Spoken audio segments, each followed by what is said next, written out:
ఇద్దరు ఉల్లంఘనులే ఇద్దరు ఉల్లంఘనులే అంటే గనుల విషయంలో నిబంధనలను పాటించకుండా ఆ నిబంధనలకు విరుద్ధంగా చేసేవాళ్ళు అని అర్థం.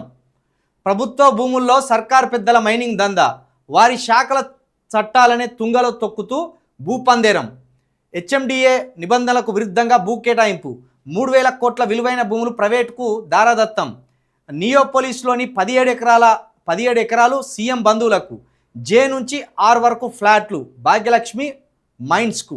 గతంలో ఎకరం 180 కోట్లకు అమ్ముడుపోయిన భూములు 10 ఎకరాలు కోరితే 17 ఎకరాలు అప్పగించిన హెచ్ఎండిఏ. అధికార కాంగ్రెస్ అక్రమాల డొంక గదులుతున్నది.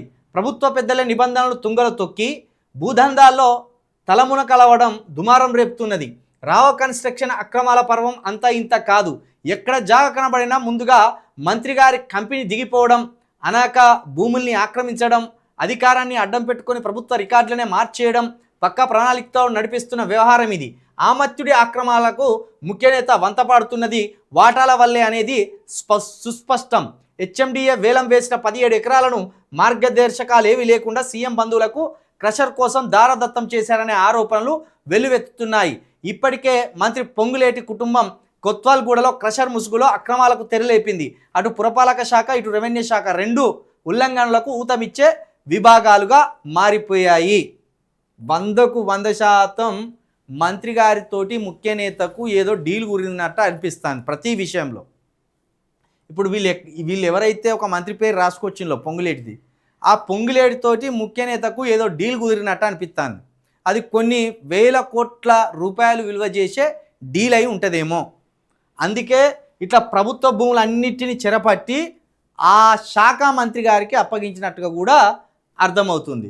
ఇంత నిబంధనలు ఉల్లంఘించినా కూడా ఇటు రాఘవ కన్స్ట్రక్షన్ మీద చర్యలు తీసుకోపోవడానికి నిండు అసెంబ్లీలో బీఆర్ఎస్ నేతలంతా పొంగులేటి రాజీనామాకు పట్టుబట్టినా కూడా వాళ్ళ డిమాండ్ను పరిగణలోకి తీసుకోపోగా పైగా వంకర మాటలు, వంకర తోవలు. అక్కడ ఫామ్ హౌస్లో ఉన్న కేసీఆర్ని రాజీనామా చేస్తే ఇక్కడున్న పొంగులేటితోటి రాజీనామా చేపిస్తామని వంకర మాటలు, వంకర తోవులు ఎంకలాడి ప్రభుత్వం నిన్న ఎస్కేప్ అయ్యే ప్రయత్నం చేసింది.